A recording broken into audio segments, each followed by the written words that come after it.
Naggirinya muwala wa Sseggirinya omugenzi takubikako kya mulubaale, talabikako, era muganda wange akasente sayidi zeeyo akasipika amongo kabatabudde byansuso.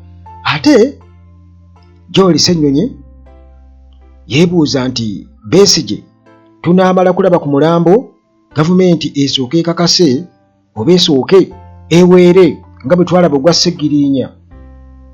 Group eya Bafoot Soldiers ne group eya Besigye, muganda wange ttiimu zombi bwe zityo zeeweereza ebigambo ebitagambika ku nsonga za Dr. Kizza Besigye. Ate munnange mu bulambulukufu UNEB etubuulidde ebibuuzo nga bwe byagenze, birindirire munnange wano essaawa eno.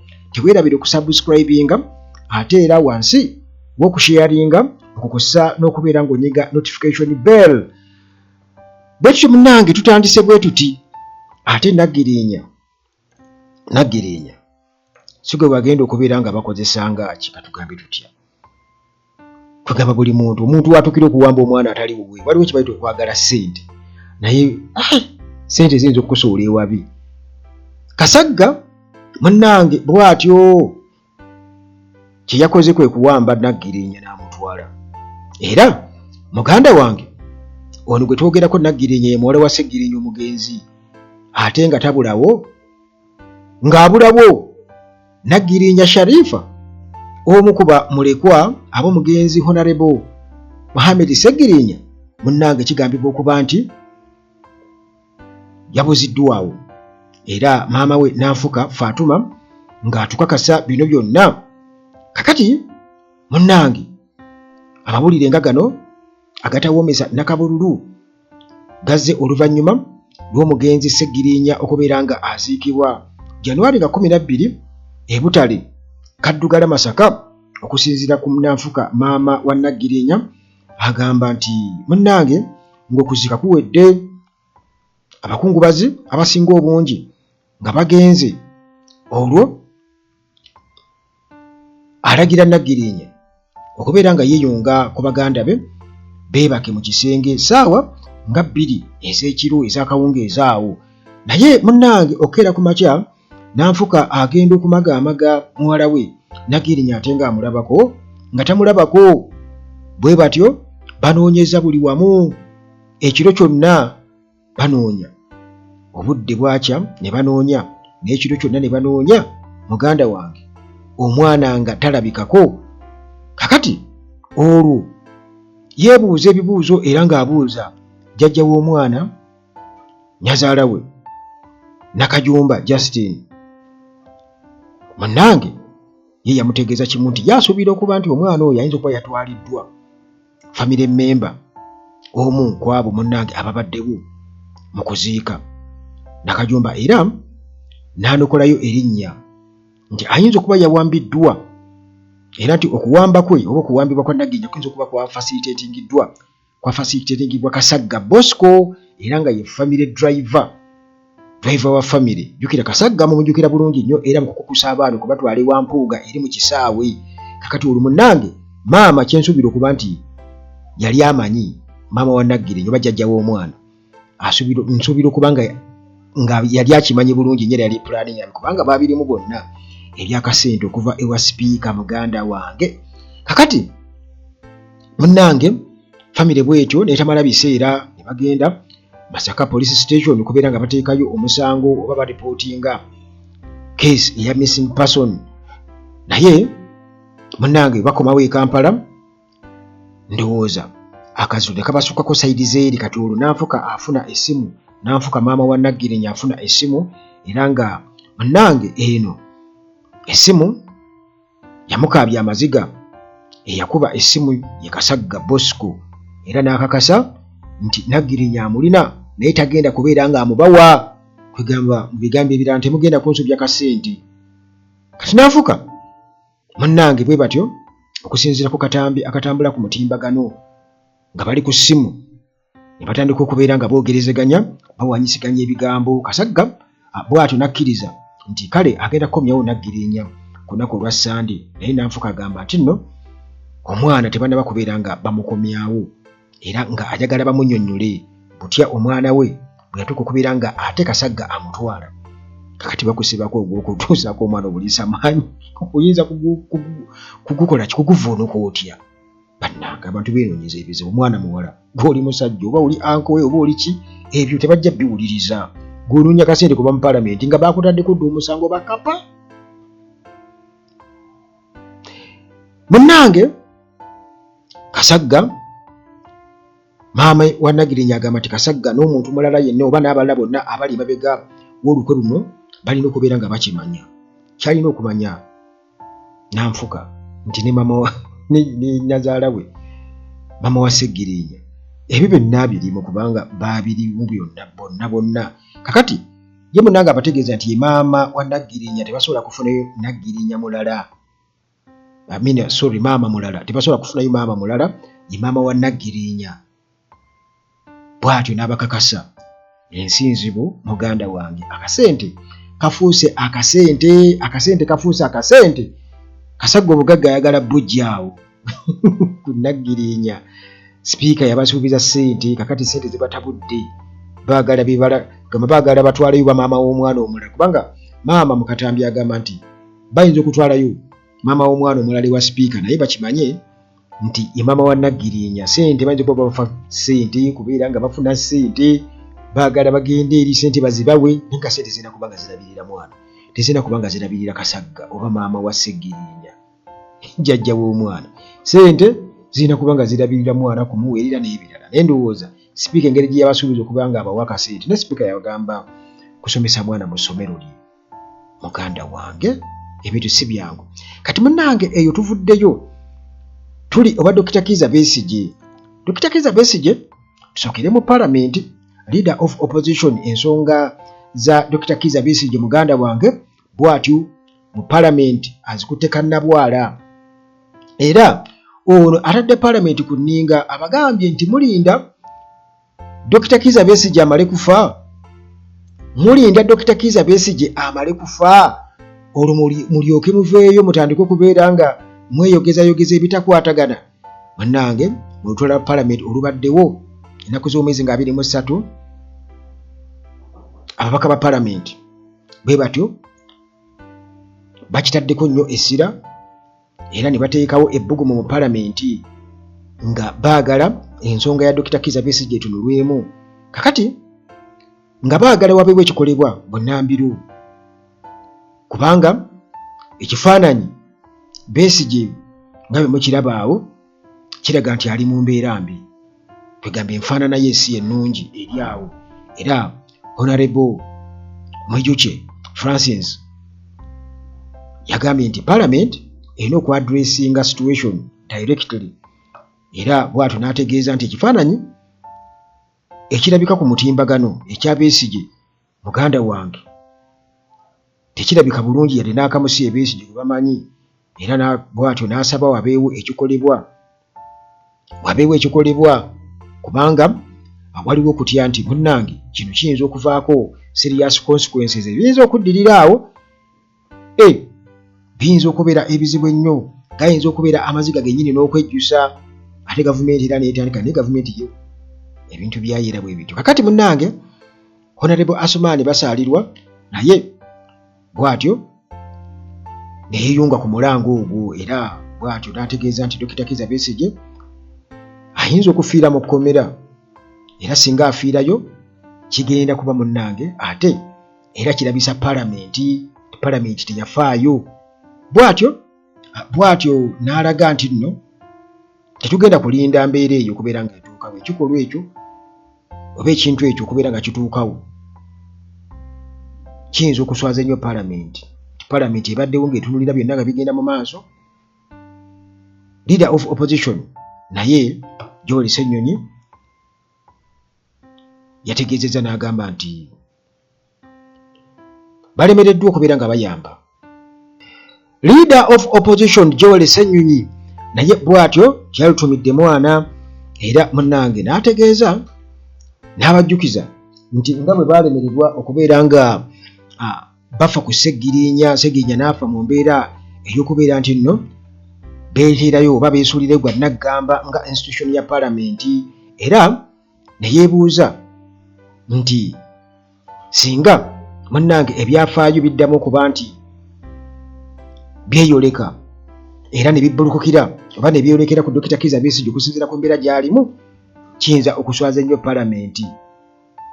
Yasabye Sipiika wa Paalamenti era n'amubuuza nti munnange olinda bulinzi birangu olangirire nga Dr. Kizza Besigye bwe yafudde, bigambo ojje wano mu Paalamenti otegeeze munnange kya nnaku nnyo Dr. Kizza Besigye afudde. Ssemujju Nganda yalabula ku mbeera eriwo mu byobufuzi, current political environment eriwo nti eyinza okuvaako okukwatibwako aba opposition figures abalala, era bw'atyo n'ajjukiza ba colleagues bonna nti balina nabo munnange okubeera nga tebeebalabala, nti bayinza okwesanga nga nabo bali mu mbeera y'emu nga Besigye gy'alimu singa munnange tebayimirira wamu okusobola okubeera nga bawakanya obutali bwenkanya. Ku nsonga y'emu eya Dr. Kizza Besigye, muganda wange eno evuddeko ba foot soldiers aba NUP wamu ne ttiimu eya Dr. Kizza Besigye okubeera nga bwe batyo bawanyisiganya ebigambo mu ngeri munnange ey'okubeera nga bakaayana ku kusibwa kwa Dr. Kizza Besigye. Kati kirabika munnange obumu mu opposition tebukoma mu bakulembeze bokka aba opposition, wabula ne mu bawagizi bukyayongera ddala okubeera nga bwesima oluwonko lweyongera kubeera lugazi, era okuviira ddala munnange bwe twayingira ebyobufuzi eby'ebibiina ebingi wano mu Uganda, ng'oggyeko General Museveni kubanga bino byonna yabipulaaninga, akakasiza ddala nti oludda oluvuganya terugenda kubeera nga lwegatta. Kakati propaganda oba biboozibozi bye bateekawo mu ngeri ey'okubeera nga bateekawo diversions, muganda wange Museveni kimukoledde nnyo, kubanga tubadde nga tujja tulaba emirundi mingi oludda oluvuganya nga bakulembeze bo bennyini beerumaaluma. Kati ate ekyo munnange kisaasanye nnyo ne mu bawagizi. Kakati munnange bwe twogerera essaawa eno abawagizi ba NUP bwe batyo baatandise dda okubeera nga bakulashinga n'aba Dr. Kizza Besigye, kampu zatandise dda okubeera nga zikulashinga nga zigugulana ku nsonga eyo. Munnange nga bwe nkubuulidde nti Dr. Kizza Besigye ku sayidi eno ate Robert Kyagulanyi Ssentamu bonna ba prominent figures oba bikonge binene mu ludda oluvuganya gavumenti eya Uganda oba opposition.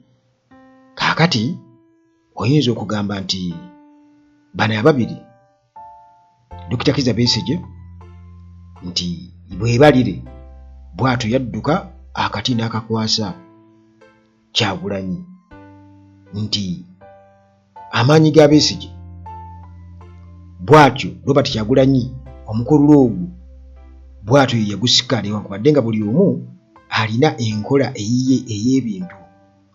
Kaakati kitegeeza nti Dr. Kizza Besigye tosobola kumwawula nnyo ku masannyalaze Robert Kyagulanyi Ssentamu g'alina. Ekyo kyo kye kituufu. Era olugendo erw'ebyobufuzi lwatandikira awo Dr. Kizza Besigye alulinamu omukono gw'amaanyi.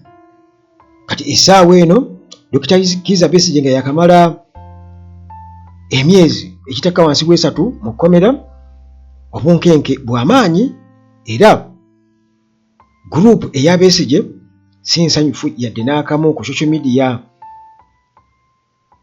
Remi Bahati omu ku bannamawulire wano mu Uganda nga asinziira mu ggwanga erya US, ono munnange avuddeyo n'ategeeza nti opposition naddala NUP baliddemu kugamba abalabanga abali b'enkwe ku nsonga za Dr. Kizza Besigye, era ono atutegeeza nti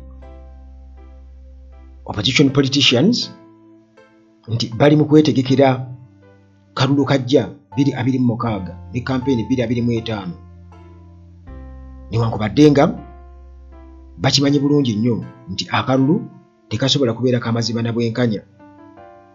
Kati Bahati agamba nti bano basigala bafa ku kimu kwogera ku social media oba oli okuba nkuŋŋaana na kupostinga bifaananyi ku social media. So nga ate munnange Dr. Kizza Besigye ye ali eri mu kkomera ali mu kubonaabona ku misango egimuvunaanibwa mu kkooti gy'amagye egitaliiko mutwe na magulu. Kakati ono agamba nti Dr. Kizza Besigye tasaanye kubeera nga yeerabirwa kubanga obulamu bwe bwonna yabuwaayo okulwanirira demokulasiya, era agamba nti nno we tuli essaawa eno bannabyabufuzi abaliwo mu opposition baagabana ku masannyalaze ga Dr.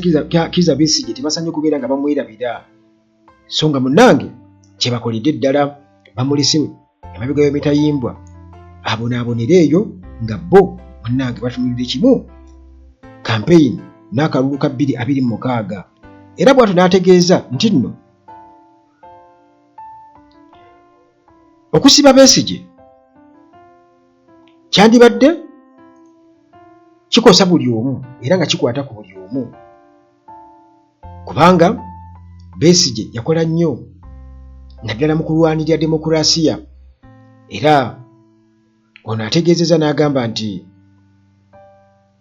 okununula eggwanga lino tekusobola kubeera nga kubaawo singa obumu bubeera tebuliiwo, era yagamba nti abo bonna abali mu opposition abalabanga abatiitiizi abali b'enkwe abeeyagaliza bokka, agamba nti bano babuutikiddwa okukampeininga n'okulondebwa, so nga ate bakimanyi bulungi nnyo nti akalulu kagenda kubeera nga kabbibwa. Kakati munnange bw'atyo Bahati nga yeebuuza nti solidarity eri ludda wa? Wandibaddewo solidarity? Bannabyabufuzi abali lukundo oluvuganya baali badde bakiteekamu nnyo amaanyi ne bateekawo embeera ne bateekawo obunkenke okusinga okubeera nga batunuulidde akalulu ka 2026 ne baiginowalinga ensonga enkulu ezaali badde zeetaaga okubeera nga zikolwako essaawa eno. Era bw'atyo n'ategeeza nti oba oli awo eggwanga lino lyetaaga abakulembeze abasingako awo abaali badde bateekawo guidance oba okuwabula bwe kibeera nga kyetaagisizza okusinga munnange abo ba pretenders oba abeefuula obwefuuzi ekyo kye batali. Kati Bahati ng'amaze okwogera ebyo ng'ategeeza nti nga Besigye obulamu bwe bwonna bwe yabuwaayo okulwanirira n'okupromotinga demokulasiya, naye nga essaawa eno ali mu bizibu mu opposition figures bonna abaliyo bafa ku kimu kubeera nga balondebwa mu kalulu ka 2026. Bannange bino bwe bityo ne bigwa mu matu aga guruupu zombi, ttiimu Besigye ne ttiimu endala. Kaakati bannange ba foot soldiers ne batandika nti mmwe muli bali bankwe, nti NUP erina aba prisoners abasibe ababadde babeeranga mu kkooti, era nga bano nabo bafeesinze injustice nga bw'olaba bwe kiri ku Besigye almost emyaka 5 n'okutuuka abamu okubeera nga bakkiriza emisango gye batazza. Kizza Besigye abaddewo, nammwe mubaddewo, mubadde nga muli ludda wa? Munnange bwe batyo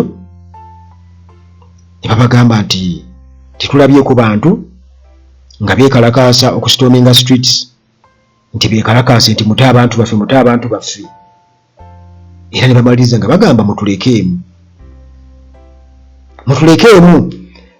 Naye Makerere University Professor Dr. Stella Nyanzi eyali former Makerere University Professor Dr. Stella Nyanzi, era nga ono omuntu wa Dr. Kizza Besigye nnyo muna FDC, yeebazizza nnyo Bahati, era bw'atyo n'ategeeza nti naye kennyini struggle yamusobera mbu ekaabya.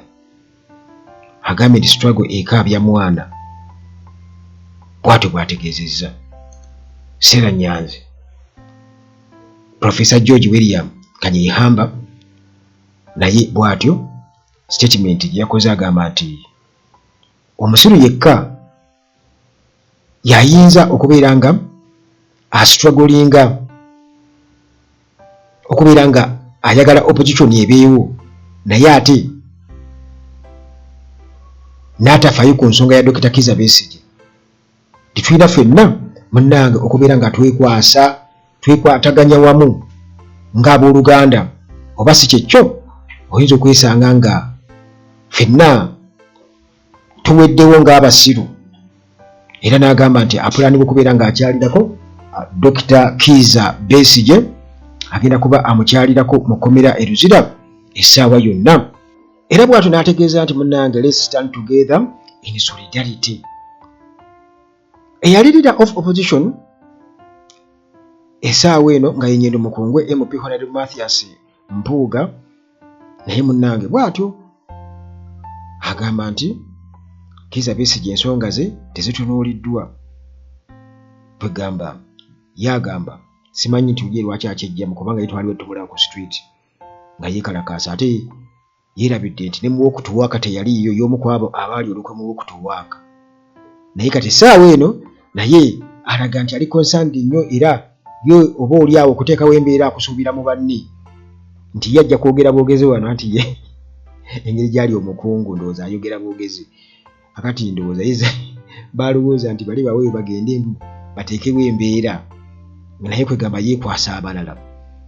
Bwe yeekwasa abalala naye bafuuti soldiers bagamba nti wabaddengawo embeera y'abantu abaasibwa abali mu makomera n'okutuusa kati abalala bakyaliyo, abamu ne batuuka okubeera nga bakkiriza emisango, naye tebalabyeyooko ba FDC beekalakaasa ku nsonga eyo. Tebalabyeko ba FDC bavayo kwekalakaasa ku nsonga eyo. Lwaki baagala bo beekalakaase nga basibye Dr. Kizza Besigye, so nga ate ne bannaabwe abamu bakyali mu makomera, ate era nga babaddeyo ebbanga lyonna emyaka gino giri 4. Kibuuzo kye beebuuza munnange, eyo nga tuvuddeyo twakitegeddeko nti already ebibuuzo byafulumye eb'ekibiina eky'omusanvu, era mu bulambulukufu kigambibwa okuba nti abaana abali mu 79,744 bye baatuula PLE pass PLE, naye nti abawala be basinze abalenzi mu luzungu. Kakati munnange ekibiina ekitongole kino ekya Uganda National Examination Board kyamaze dde okubeera nga kifulumya ebibuuzo bino ebya primary living examination, era results zifulumye ennaku z'omwezi nga 23 babirangiriridde wali mu State House e Nakasero. Anti munnange mukulu omukulu tavaayo eyo, ye awo ne ku ministry talinnyangayo, ne mu parliament yagaana okugendayo. Kakati munnange okusinziira ku nnamba ey'emitwalo 7,900 mwaka 7,440 nga be bayizi abaregistaringa okutuula ebibuuzo ebya PLE.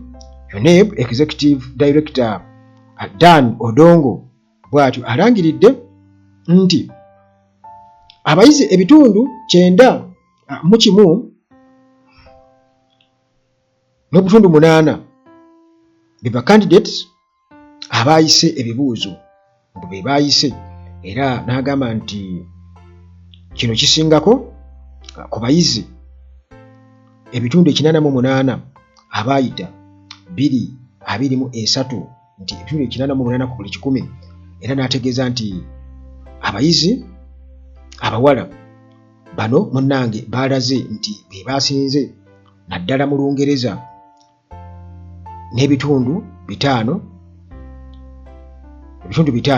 n'akatundu kamu ku buli 100, nga bano munnange bayitidde mu division 1 mu ddaala erisooka okusinga ku bitundu 4.6 obw'abalenzi.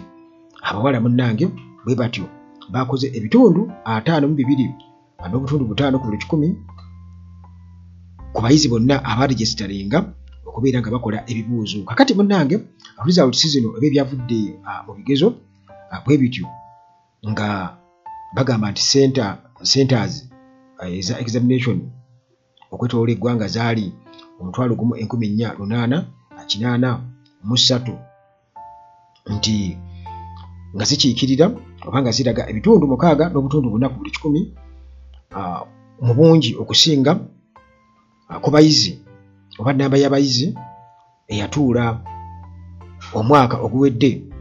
Kati munnange nti era wabaddewo okukola obulungi UNEB nti yaregisteringa abayizi 3,328 nga bano baliko obulimu nga batutegeeza nti abayizi ebitundu 25.5 be beeyongeddeko okuva ku abo abaatuula 2,023 era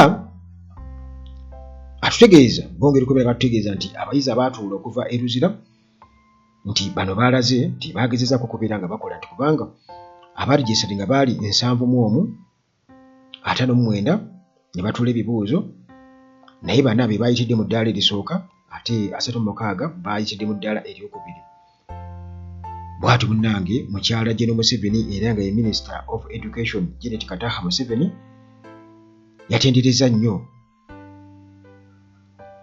ku mukolo gwabadde ogw'okubeera nti balangirira ebibuuzo era n'agamba nti gavumenti emaze okubeera nga eraga nti esakisiidinze mu kaweefube bwayo okubeera nti nno esomesa abaana mu universal primary education kubanga nti ku bayizi bonna abaatuula ebitundu 65.7 ku buli 100 nti byava mu masomero aga UPE era nga kino kiraga nti gavumenti etaddeyo amaanyi mangi nnyo mu kwongera okuwandiisa abayizi oba mu kuyingiza abayizi amasomero gaayo newankubadde nga pass rates zeeyongedde nti oba abayizi abayise beeyongedde obungi naye abayitidde mu ddaala erisooka ate munnange omuwendo gukendeddeko baga nti mu percentage nti gugudde okuva ku bitundu 15.2 ku buli 100 nga bwe baayita mu 2023 okutuuka ku bitundu 13.4 ku buli 1,224.